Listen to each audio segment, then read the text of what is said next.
welcome to The Game Changers. I'm Sue Anstis, and this is the podcast where you'll hear from trailblazing women in sport. What can we learn from their incredible journeys as we explore some of the key issues around equality in sport and beyond? A big thank you to our partner Sport England, who are kindly supporting the next 3 series of The Game Changers through the National Lottery. My guest today is recognised as one of the world's greatest ever netballers, Serena Guthrie.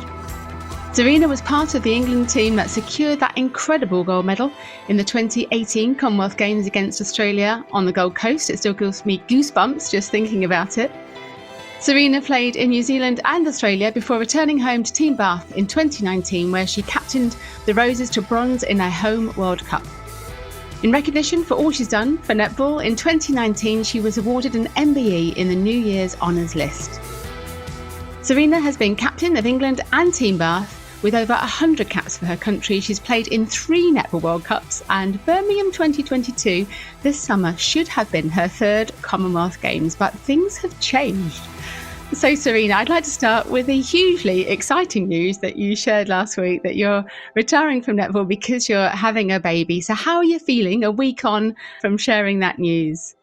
Yes, well, thank you. Thanks for that intro. It's great to be here. And yeah, it's been really nice to share the news with everybody. You know, I'm quite an open person. So to keep this under wraps was quite difficult for the last couple of months. But yeah, I'm just really excited to, see what the Roses can do this summer. And obviously for my next kind of adventure. So Absolutely. And there has been such an outpouring of love for you, I think, since you made the announcement. So how has that felt to be on the other side of that? Yeah, it's been incredibly overwhelming. I wasn't expecting that level of attention, I suppose, from all over the world. You know, it wasn't just England Roses fans or Team Bath fans. It was, people who have seen me playing netball over the last 15 years, and been quite an emotional week, really, to be honest with you. You've clearly got many wonderful new experiences ahead in your life, but what will it be about being a professional athlete, professional netballer, do you think that you'll miss the most? I think it's that level of camaraderie and the relationships I've got with all of my teammates. I think I'm a very passionate player, but the reason I'm so passionate is because I just want the best for my teammates, and they're massive drivers in me wanting to be the best I can be as well. So I'm going to miss all those changing room moments, the trips in between, the sessions, all those kind of little things that you don't really always people don't always get to see, all those special moments you get to share, the team meetings, the team banter, and obviously singing the national anthem. Not that I'm any good at singing, but gosh, is it good to belt that out every now and then for your country. Fantastic. Will they let you stay in the WhatsApp group? I'm not sure if you're allowed to kind of stay in that for a while as you move on. They did say, you don't leave it yet. So I think I'm still kicking around there for a little bit longer, which is nice. So Can I take you back to where it all began for you? You were born in Jersey. It's a place I've never visited, actually, but I would love to go because it's where my mum and dad went on a honeymoon in 1955. But can you tell us a little bit about family life and growing up in Jersey? Yeah, so Jersey is it's an amazing place to grow up. You know, it's very outdoorsy. It's almost like a mini Australia or New Zealand in that sense. Beautiful beaches. You're outdoors most weekends, really. Summers are fantastic, a few degrees warmer than England. So as we're just a little bit closer, a little bit south to France. But yeah, I mean, it's sport mad, which is kind of where my love grew for sport and netball in general. And that's pretty much what how I used to fill my weekends. Mum was the taxi driver. It was football to netball, back to some athletics, maybe a bit of badminton in there. And it was great. You know, it was an awesome place to be able to kind of carve my sports craft out, not just with netball, but learning how to be an athlete and turn my hand to loads of different things growing up. And your brother, Curtis, is also a sportsman, so a professional footballer, I believe is playing in India at the moment. So what is it about your family, do you think, that produced not one but 2 extraordinary athletes? Yeah. So he's, like you say, he's out in India, which is a bit left wing, but oh my gosh, is he enjoying it. It's a great experience for him, and that's the beauty of sport, right? You never know where it's going to take you, but just like me, we were both sport mad. I like to think that I taught him everything he knows in terms of the football, because we did used to play a lot as kids. So he owes me a lot for where he is at the moment in his career. I'm always claiming that. But no, he's a great athlete in himself. And he's on his own journey. Football's a different beast to netball, in terms of the opportunities, and it's a little bit more ruthless as well in a business sense. So, he's had his trials and tribulations as well. But yeah, I mean, it'll be interesting. It'll be nice to sit down when we're both retired one day, talking about our journeys and our experiences and comparing and things like that. But yeah, I'm really proud to be able to see him out there doing his thing as well for football. And you talk about the ruthlessness in football, but there's clearly a huge disparity between football, pretty much any sport that's out there, in terms of the potential to earn a really good living. Did that ever make you feel envious? You talked about playing football. Was that an option for you in terms of playing football? Yeah, so when I was 16, I got offered to come to Bath and train in the Netball High Performance programme, but then there was also an offer to enter the Charlton Ladies Academy as well and kind of go and train down there. And it was a bit of a decision for me, really, because I love football, I really did. But I enjoyed netball more. I enjoyed the challenge of the game more. And by that point, I'd met players like Jo Harton, who's still playing for England today. So, it's pretty much hook, line and sinker once I met my best mate and enjoyed playing sport with her. Yeah, it's an interesting one, isn't it? The disparity, especially with pay, I suppose, between, football and netball. I think it's a hard one to compare against just because of the depth of the history, that football has. But gosh, yeah, do I wish, my brother's playing Premier League out in India and, he's probably earning a lot more than any netballer in this country. That's just the difference. It's the beast that we're talking about here.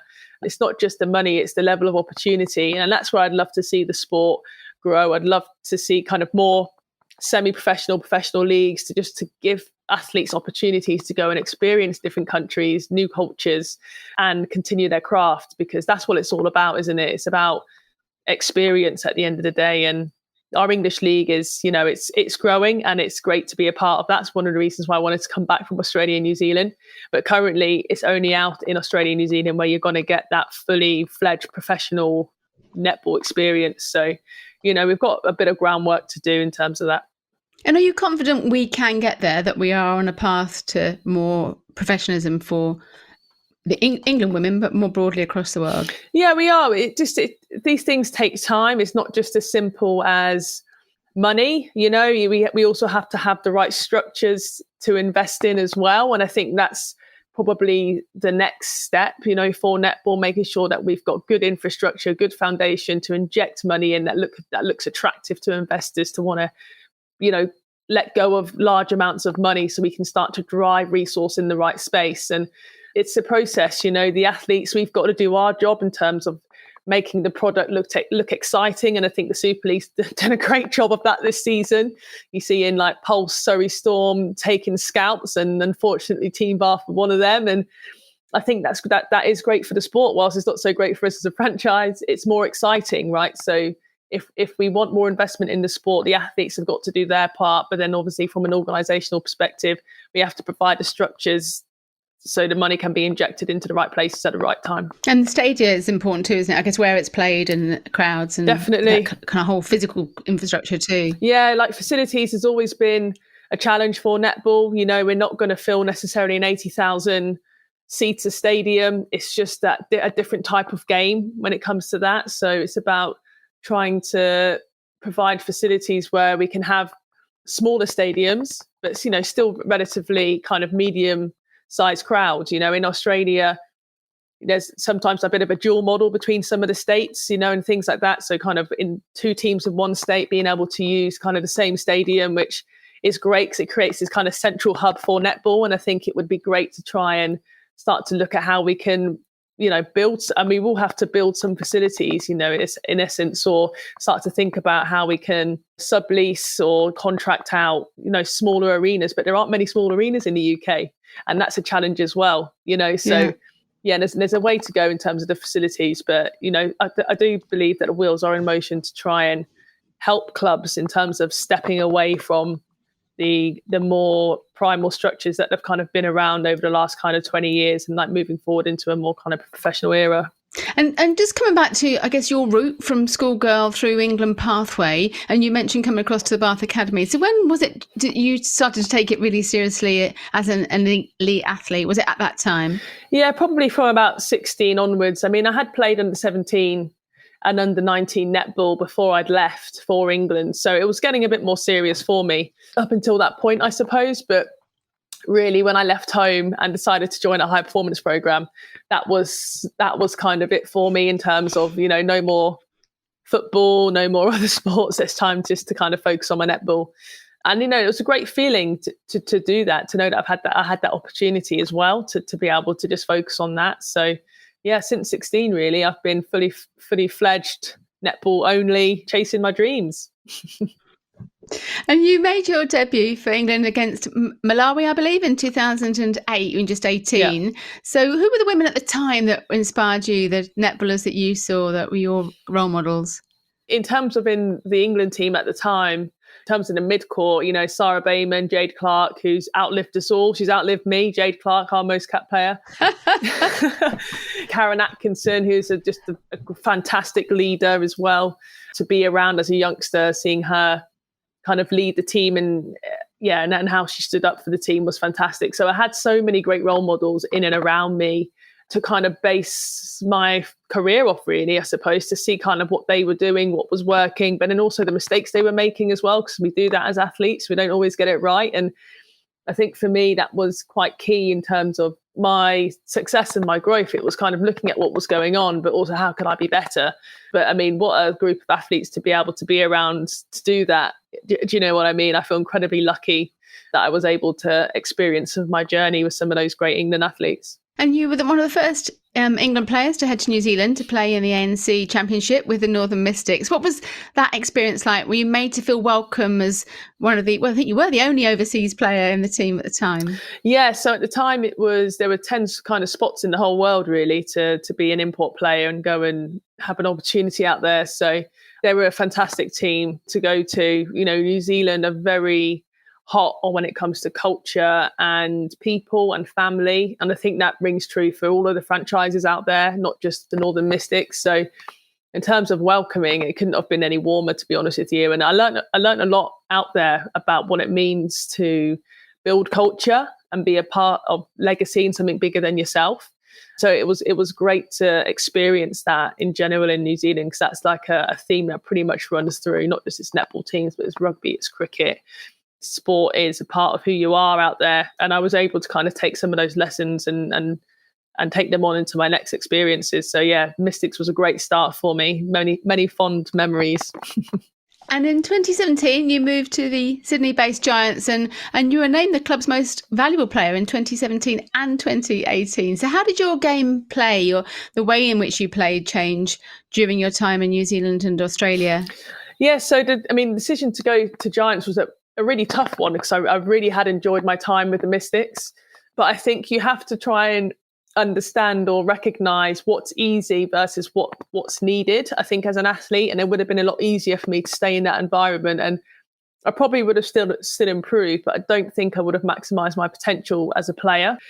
So yeah, to be able to go to a completely new franchise and build a culture, start to build history and our brand and who we wanted to be was really appealing for me in terms of personal growth as well, and what I could add off the court as well as on the court. And Julie Fitzgerald, who is the Giants coach, still is now. I owe a lot to her, really, because she took me on as her only centre, and I wasn't really getting many games at centre for Mystics, really. And that's kind of where that was the space I really wanted to enter, just to see what I could do there. So I've got Julie to thank for taking a bit of a punt on a wild card and letting me kind of interpret and craft the game in my own way. She's a real cultural architect, Julie. She's all about the people, and it was 100% the right move for me. And Giants to this date really were the best club experience that I've ever had, in terms of the people, the professionalism, the systems that were put in place. It was just an amazing experience. It was tough to leave, but again, it was the right decision for me at the right time. But yeah, it was great to be under Julie. Under her, I think I probably started to become more of a world-class athlete rather than just a great competitor. And that's where I always wanted to be. So I was pretty excited to get the move when the opportunity came. And was there much difference in the coaching? You've talked about Julie, the kind of culture that she created there, but is there anything else you could identify that the coaching was very different at the time to the coaching in the UK? Obviously, you were paid and you were playing as professional athletes, but from a coach's perspective, was there anything that was very different there? I think where Julie really struck the balance was on her expectations that she had within the group. She cared a lot about you, and that was almost more important than the actual game to her. She was always bringing the group back into the present moment in terms of appreciating actually what we're doing here and the opportunity that we have as a group, and how amazing it is to actually be able to be doing what we're doing, which I think you sometimes forget along the journey of being an elite athlete. Yeah. And that really kind of changed my perspective on the game and how it should be looked at and how we should perceive pressure or, and all these types of things. So I think for her, it was less of the tactical stuff, but more about in and around the game itself and how we should view it, that I can really take away, I suppose, from that experience.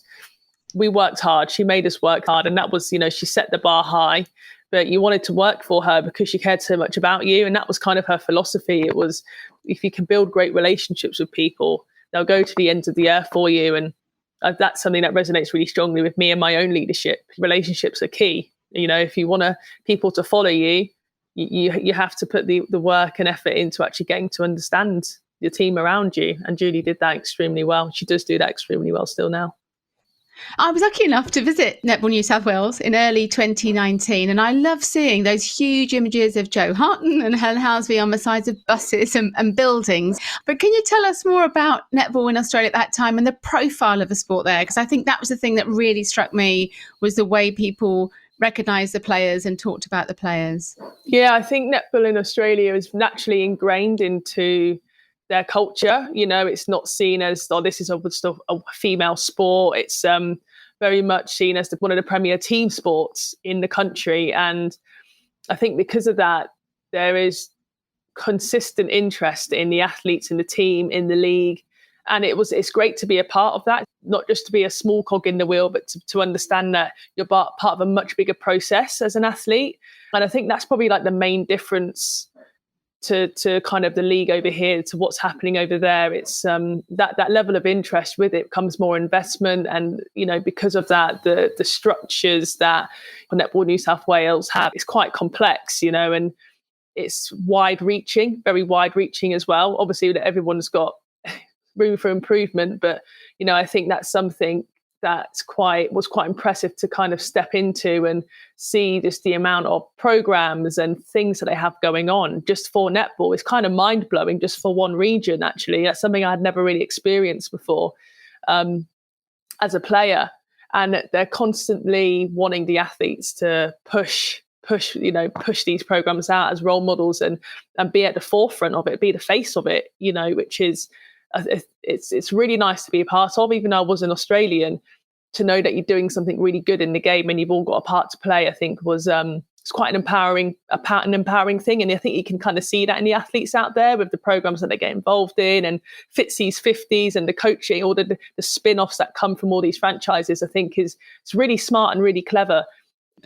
And you mentioned that you're obviously your best friend, but Joe Harton's still out there playing for the Giants. So did you have any regrets when you returned home, or was it the right decision? Now looking back now, it was the right decision at the right time. Yeah. Well, gosh, I miss the Giants terribly, even now. I've got such fond memories of that franchise, playing with Joe. We had 2 great years together.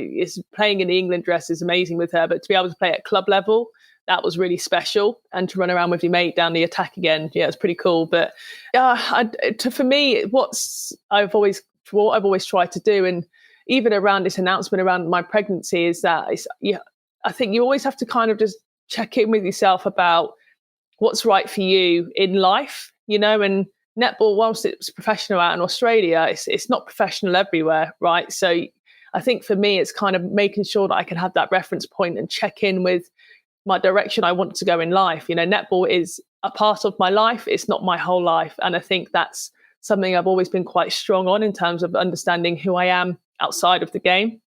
And whilst it was really difficult to leave the Giants, it was totally the right decision for me. I wanted to be a part of English netball, not Australian netball. And that was something that I've always been quite passionate about improving our own game, because I'm an English player. So for me, I wanted to finish my career over here. I wanted to try and make inroads over here as a role model. And, whilst it's great and you are really well appreciated over in Australia, you're not Australian. They're always going to look after their own, just like we'll look after our own. And I think that was a realization for me. Whilst I was very much appreciated, valued and loved as an import player, it's just not my league at the end of the day. And I'm really passionate about pushing things on this side of the pond, because we've got a job to do. And I feel, I suppose, a bit duty bound, always have done, to be a part of that. And anyone who's watched you play knows you give 100% in every game. So how have you been able to motivate yourself after so many years to keep playing at that very highest level and keep getting better? Because that's something that I'm sure many athletes could learn from. Yeah, I think it all comes down for me, like mindset and the reason why I'm playing netball. And that's really important as an athlete. You have to understand why you're getting out of your own bed in the morning, especially when you're going through the tough times or the winter months when you're up at 7 a.m. and it's icy and it's cold and you don't want to be outside, or you've just lost to Australia in a quad series and it doesn't feel great. You have to understand kind of what your angle is, so what your agenda is. And that's something that I've always kept at the forefront of my mind, I suppose. I think for me, that's been really key to my motivation and recognizing what I love about the game. So apart from the playing part, it's the girls, it's the people, it's the culture. So I throw myself into those areas of the game because that's what gets me going. If we didn't have a good culture, if we didn't have a good time, you probably wouldn't see the Serena that you see out on court. So those are the things that I give energy to, which, not only helps me, but it also helps my team as well. Excellent. And England Netball recently announced a new partnership with the England Men's and Mixed Netball Association. And in fact, I saw my first men's game recently at the opening of the Vitality Netball Super League season up in Birmingham. So I'm really interested to know what you think about men playing netball. Yeah, I think it's a great addition. I'm really pleased to see England Netball kind of take the men's game under their wing. We've spoken a long time about the fact that we're inclusive and that should involve men as well. So I think it's a really kind of positive step forward. I think it offers a whole new set of opportunities and new audience to what we can do as well. And I'm really looking forward to seeing how that partnership can grow. I think, the men play the game and they interpret the game completely differently to the women. And I think that's a fantastic thing. I think they can play it. They are stronger, they can jump higher, they can do the layups. There's a lot more flair, which I think is just great to watch as a spectator. I love watching it. And I think we can actually learn a lot from each other, right? And that's what it's all about. It's about collaboration, so we can actually learn and grow. It's really, really, really pleasing that they now have a seat at the table. I did enjoy it much more than I thought I would, actually. It's good fun, isn't it? It was really very entertaining to watch. I know. I'm not sure how I felt, but that's interesting, isn't it? Because I do think that for the wider netball community, I sense the majority like the fact that netball is a women's game. And I think I've said the same. I've been asked this in the past myself, actually, it's keeping it for women and girls. So I guess, what do you say to those people that do feel protective of it and feel that is part of the specialness of netball is the fact that it is a women's game? Yeah, I think there's a slight traditionalist in me as well. I think, one thing that is special about netball is that it has been able to belong to women. And we've lived in a world for a very long time where maybe that's all people have had, in terms of a sense of belonging and identity and something that they can call their own. But the world's changing and we have to change with it. And, if we were to follow in the footsteps, I think as a female dominated sport, that in terms of having the opportunities that have been taken away from us just because we're female, who are we to take it away now from the men just because we're a bit protective? I think we have to open our hearts and minds to the future, and that is moving towards, I think, a much more inclusive space in sport, arts, culture, you name it. So I think, for everybody not to panic. It's not going to change our sport. It's great to open it up and to see what other opportunities come from it. I love that. Nope, nobody panic. And we talk about improving diversity, but not just in players, but in fans is an important aspect too. So have you always found netball to be an inclusive environment? Yeah, I mean, I have. I've had really positive experience around a variety of people that have come to watch me play and engage with me as a player as well in terms of the fans. And I do think that has diversified tenfold since I did begin my netball journey. I think last week I've had a number of people Instagram me saying, oh my God, I can't believe my husband knew about this before me. And it's not because he's just supporting his girlfriend, it's because they are genuinely following the game. That definitely wasn't happening when I came to Bath at 16 years old. So I think for me, those little things, and you start picking it up, they're really good barometers for kind of what's happening in the wider in the wider fan base, I suppose, and how and the interests and the growth of the sport. So, I've had nothing but positive experiences. And if you look at the makeup of the Roses team itself, it's definitely more diverse than sports like hockey and cricket and rugby and football. So why do you think that is? And what can those sports learn from netball? Are there learnings that can transfer across? Yeah, no, I think, you're right there. There are a lot of learnings. I think we've always been a lot better in terms of those other sports mentioned around that, like inclusivity and diversity, but there's still a way to go. I think particularly around the opportunity piece, I think we've got a lot of different cultures that are really into netball, but there still just isn't the opportunity for them to get out and actually play the game for various reasons, whether it's just where they live, whether it's facilities, whether it's money. It's very varied still. So I think we need to look at how we can kind of infiltrate a bit deeper into the more like the inner city environments, inner Bristol, inner Birmingham, those types of areas where you've got girls and boys that love the game but just don't know how to get into it. So I think we've got the fan base and that level of diversity. It's all about now how we can actually get in there and draw them out, and keep them playing the game, keep them interested in the game. Two of my daughters actually were at the very beginning stages of the England pathway. And as a parent, I think it can sometimes feel that the process is really intense for them, even at that very early stage. And you clearly see girls coming through every day through your work at Team Bath and with the Roses. So do you feel the girls coming through the pathway now are having as much fun in the sport as you did when you entered it all those years ago, quite a few years ago? Yeah, it's a good question. I think...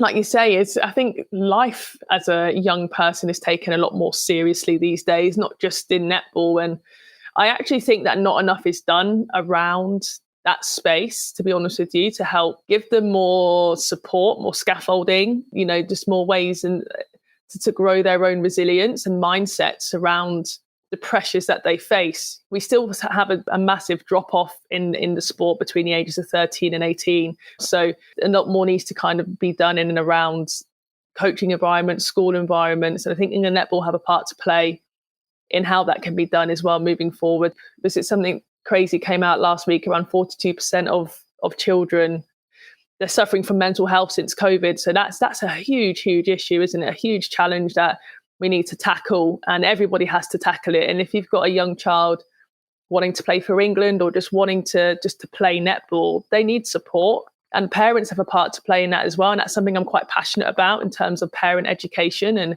language that's used around your children, and actually how that can really affect how they think about themselves. And, I think it's really important that if we're letting our children go into these amazing environments to develop themselves as athletes, that we also need to take the mental side of that just as seriously, right? Because if we just focus on the physical side, then it's just not good enough anymore, I don't think. And I do think sport, whilst it's a massive advocate for healthy living and improving mental health, I think that's also a space where we can actually build tools, work on our brain muscles, work on that mental health side to make sure that we're just as strong physically as we are mentally.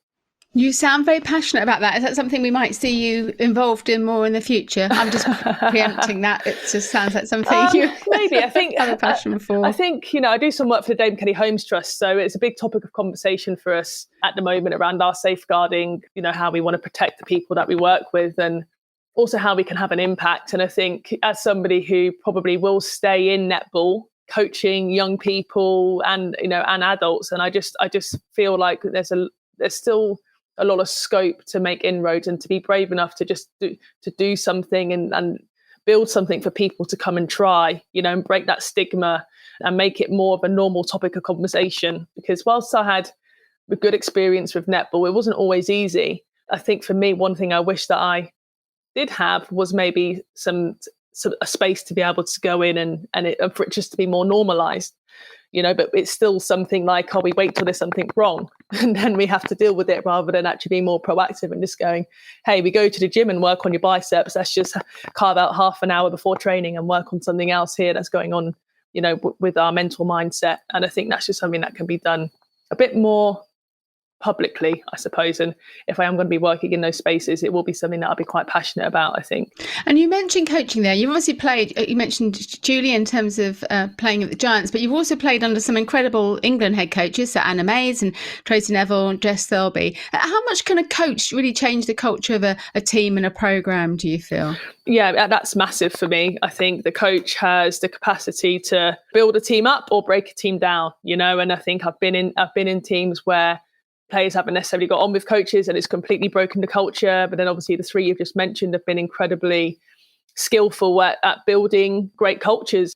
Peter Drucker says, culture eats strategy for breakfast, and it's one of my favourite quotes because I believe in that wholeheartedly. Before we get on the court, let's talk about what's going on off the court, because unless you've got people that are willing to actually go to the ends of the earth for each other, how can you expect to go and win a gold medal? And that's sort of the margins we're talking about when it comes to Commonwealth Games and World Cups and things like that we're preparing for. So the buck always stops with the coach, and they are pretty much at the driving seat of the expectations within the group. And you've been captain, obviously, Team Bath and Roses too. So how does the captain's role play out in terms of that link between the coach and those players too? Is that a key part of the role as you saw it?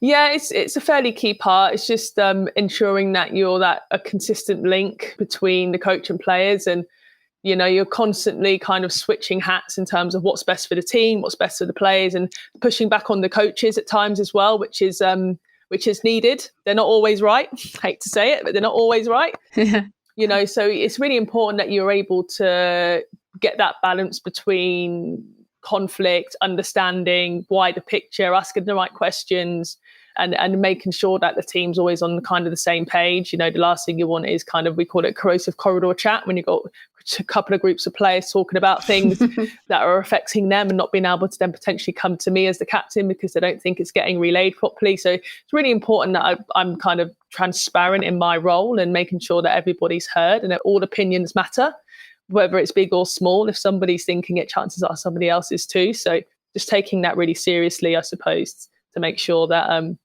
everybody feels heard and valued in the group. And clearly a huge summer ahead. How important do you think Birmingham 2022 could be for netball in this country? Yeah, again, I think it's a great springboard. I mean, it's really, really fantastic that we've had a World Cup and now Commonwealth Games in quite close succession. I think the World Cup was a massive springboard in terms of it launching ourselves into quite a new space in terms of it within England netball. And I think Birmingham will be another opportunity to level that up again, to, I think, be in our own backyard and get people to connect with the team again in that really unique, special way that the Roses do. It's going to be really key to that. And I'm really excited to see what the group's going to put out there. I can't wait to see them. They're such a great group. We are such a great group. And I think we've got more strength and depth than an England team has ever had. And just finally, I do feel we're clearly going to see you in netball in other guises in the future too. But as you look back, how do you hope you'll be remembered as a player, not just to your contemporaries, but to the fans as well too? Yeah, I think I'd like to be remembered as a player who was for the fans, was for the people that were around me at the time, I give 110% and kind of never gives up really. Hopefully people could see that through the way that I played. That's all I ever really wanted to try and do, is just to never give up, making sure that you're showing these young girls that it doesn't matter if you're losing, that the fact that you can still push on and push through tough times is just as important. And the game is so much bigger than just the game. And I think that's always been so important for me to show others. And I just hope other people could connect with that. It's always a massive pleasure to finally talk to your sporting hero. So a huge thanks to Serena for taking the time to join me on The Game Changers. If you'd like to hear from other incredible female trailblazers in sport, head to fearlesswomen.co.uk, where you'll find details of all of my guests from this and the previous series. Other sporting superstars have included the likes of Denise Lewis, Kate Richardson-Walsh, Sarah Story and Kelly Smith. As well as listening to all the podcasts on the website, you can also find out more about the Women's Sport Collective, a free network for all women working in sport. You can also sign up for Changing the Game, our newsletter, which highlights the developments in women's sport. And there's also more about my new book, Game On, The Unstoppable Rise of Women's Sport. Thanks again to Sport England for backing the Game Changers through the National Lottery, and to Sam Walker, who does a really brilliant job as our executive producer, along with Rory Owscree on sound production. Finally, thanks to my colleague Kate Hannon, who does so much behind the scenes with me at Fearless Women. Do come and say hello on social media, where you'll find me on Twitter, LinkedIn, Instagram and Facebook at Sue Anstis. The Game Changers. Fearless Women in Sport.